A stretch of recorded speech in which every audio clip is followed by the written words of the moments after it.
Je suis Denise Nyakeru, la cadette d'une famille de 8 enfants, dont 4 filles et 4 garçons. Je suis orpheline de père et de mère depuis l'âge de 9 mois. Je ne les ai pas connus. J'ai étudié un peu à Kamina et à Kinshasa, au lycée Tobongisa, là où je fais la coupe et couture. Ensuite, je suis allée en Belgique à l'âge de 18 ans. Et là, j'ai connu mon mari quelques années après. Nous avons vécu en Belgique depuis toujours, donc à Leuven, entre autres à Bruxelles. Je l'ai rencontré, il était déjà fils d'opposant. Donc vous pouvez imaginer la vie qu'on menait. On a eu à faire des études, des formations pour pouvoir nous en sortir dans ce combat qui n'était pas facile, mais je ne m'en plains pas. Alors, en tant qu'aide-soignante, j'ai fait des études d'infirmière, mais je n'ai pas terminé, donc j'ai fait une année. J'avais besoin de travailler à cette époque. En tant que soignante, tout simplement, je travaillais dans différentes maisons de repos, dans des hôpitaux. Et voilà, j'ai fait quand même 10 ans de carrière. C'est vrai que c'était pas facile, c'était un monde que je devais découvrir. Mais par après, j'ai compris que c'est un métier que j'aimais beaucoup. Et voilà qu'en 2017, quand mon mari m'a dit qu'il voulait se présenter aux élections présidentielles, j'avoue que j'ai beaucoup réfléchi. Je me suis dit, bon, est-ce qu'on va y arriver ou pas? Je ne sais pas, mais bon. On est venu, il s'est enrôlé avec nos peu de moyens qu'on avait. Le Seigneur était avec nous. Et là, j'ai compris que ma vie ne sera plus comme avant.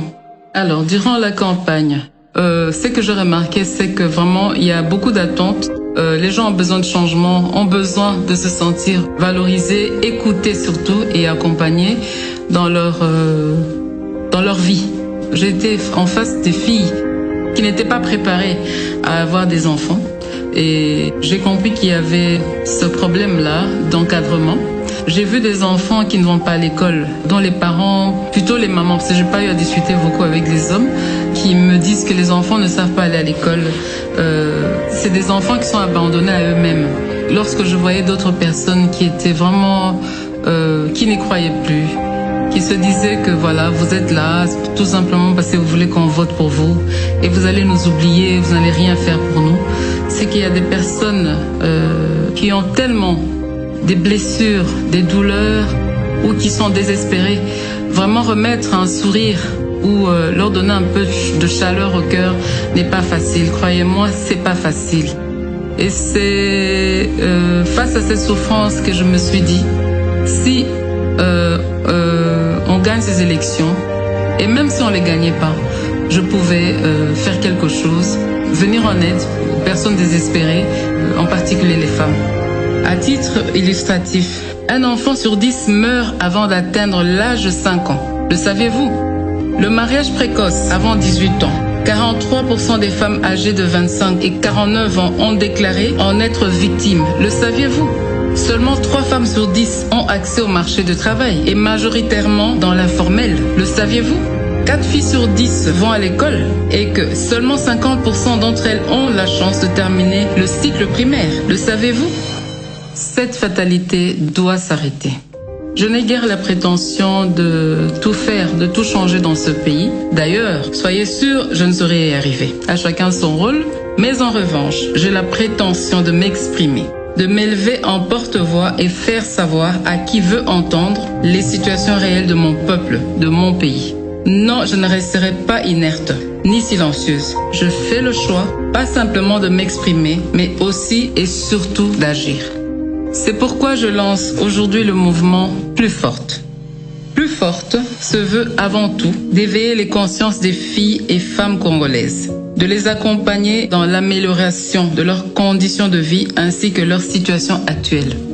Ce mouvement repose sur 4 piliers. L'éducation. La génération 2030 est celle d'adolescence d'aujourd'hui. Pour ce faire, je crois qu'il nous faut plus d'investissement dans leur éducation en vue de prévenir le mariage et les grossesses précoces. Nous aurons les femmes plus fortes en 2030 si nous investissons aujourd'hui dans l'éducation de nos filles. La santé. En tant que prestataire de santé et mère, je n'aimerais pas voir une femme mourir en donnant la vie pour des causes qui sont évitables. Je rêve d'une génération de femmes plus fortes, capables de planifier les naissances et de contribuer efficacement au développement de ce beau pays. Je voudrais contribuer à soulager les souffrances des drépanocytaires à travers une bonne prise en charge. Les violences basées sur le genre. Nous avons l'obligation de restaurer la dignité des femmes congolaises en vue de leur pleine participation à la consolidation de la paix et la reconstruction de la nation. Un système de protection sociale devrait permettre d'assurer la prévention et une prise en charge des victimes. Le développement des centres d'accompagnement des femmes et des filles victimes devait être une de nos priorités. L'autonomisation. Quand une femme est autonome, c'est toute la société qui en bénéficie. Encourager les initiatives des femmes entrepreneurs et accompagner les activités génératrices des revenus des femmes et jeunes filles vulnérables contribueront à les rendre plus fortes dans le développement harmonieux du pays. Mes chères dames, en tant que première dame, mère de 4 filles, je m'engage à ce que vos problèmes ne soient plus inconnus. Je m'engage à être la porte-parole de vos différentes causes. Et j'invite donc toutes les couches de la population, toutes les classes sociales à se joindre à moi pour que, ensemble, avec amour, nous puissions écrire l'histoire de notre pays et façonner la femme congolaise de demain. C'est au travers de l'effort collectif que la saveur du résultat est agréablement ressentie. Ce sera donc avec l'adhésion de tous et de chacun que nous pourrons prétendre être d'un apport réel au changement attendu avec des femmes congolaises plus fortes. Ensemble, plus fortes.